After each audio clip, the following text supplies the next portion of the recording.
Okay, so welcome back. Jackpot 1, supreme win. I always thought she was a little bit better than the form suggested.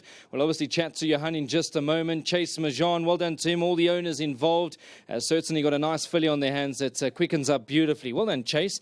Always going to languish towards the second half of the field. They seem to be going a decent clip, and with her going on top today, it was going to play in her favour, and she's got a good turn of foot.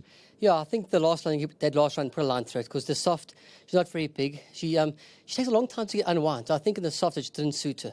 I mean, even now, she has run off her feet in the beginning, but then she likes it because she quickens well at the end. Sprinting trips, is that where you want to keep her? I know you don't ever want to change a winning formula, but would you say she's more effective over the 12?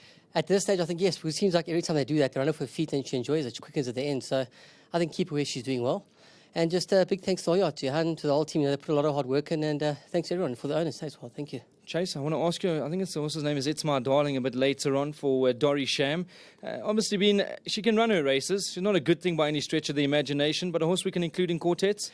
100%. If you look at Elegancia's run the other day, It's My Darling, Elegancia on the same boat. They actually work together.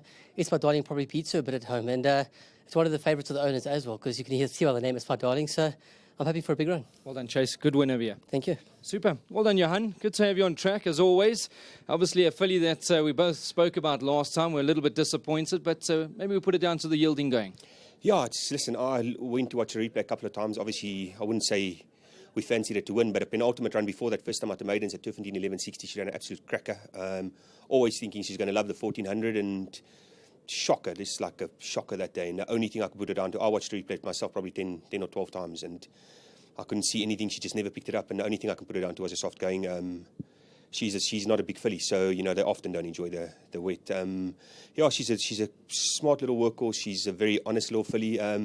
Listen, it's going to be hard in future, because when you have horses that runs like the way she runs, you're always going to have to get lucky. And I mean, even if you have a good draw, you're going to give it away anyway. So listen, as long as she tries, you always got a chance. But I mean, it's going to be tough in the future if she doesn't teach herself to place a bit handier, Regal graduation later on. I'm sure you're expecting a better performance. Her last two been disappointing. Yeah, I don't know. She's strained off a bit. I don't know.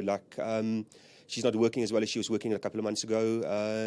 I've always been a believer. I actually said to a lot of my clients in the weekend, the horses have phases where they come well. A lot of horses, certain times of the year, every single year they come well and train off at certain times. So she's not looking great. Her coat's not great.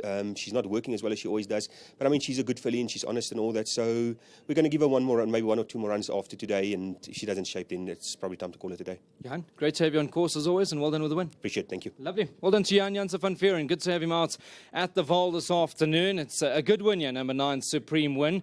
33-1 on offer, and I'm hoping that the guys took some swingers, maybe even the exactors with Malteser, who looked to be very unlucky down the inside, but they've run 1-2 over here, and if you did include this one, I'm sure this is the better option for your exotics. But we've got Jackpot 2 to look forward to. If this has blown you out the waters, we've got that Jackpot 2 starting with race number 5, and it does look to be an enticing one. So let's have a good look at it, and I'll chat to you again in the next 20 minutes or so.